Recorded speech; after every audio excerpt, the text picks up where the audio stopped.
Hi, and welcome to day 3 of our spring break at home camp.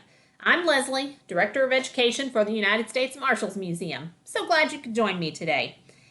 Yesterday, we talked about famous marshals from Indian Territory and what made them so great.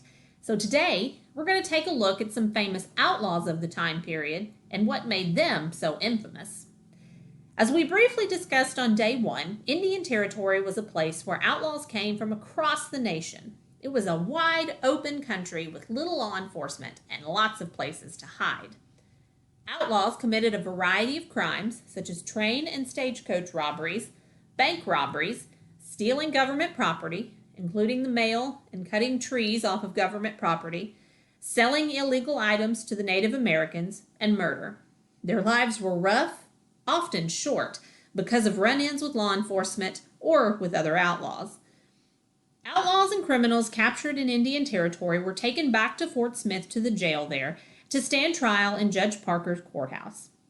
Judge Isaac Parker was sent to Fort Smith in 1875 to help bring law and order to the region. Now let's take a look at some of those famous outlaws.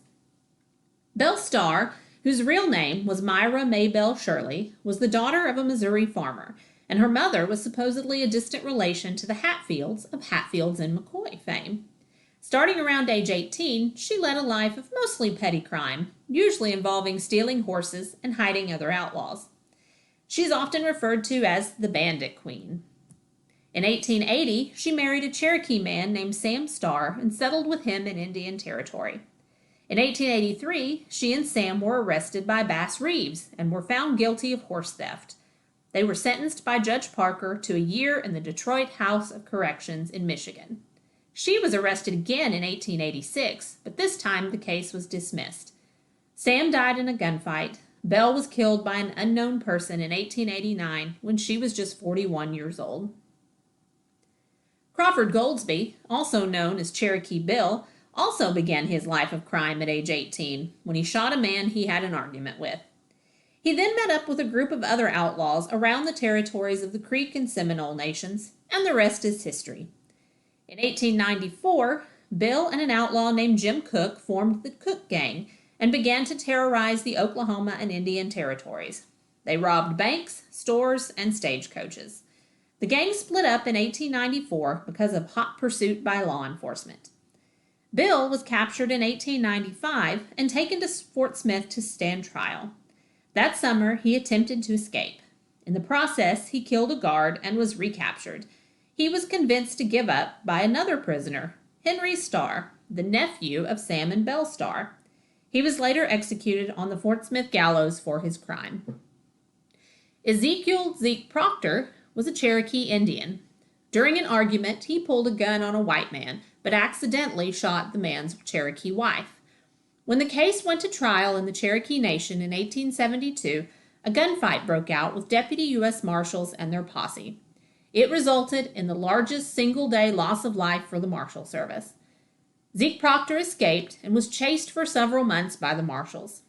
The charges were eventually dropped, and in 1894, you know what? He was appointed a Deputy U.S. Marshal.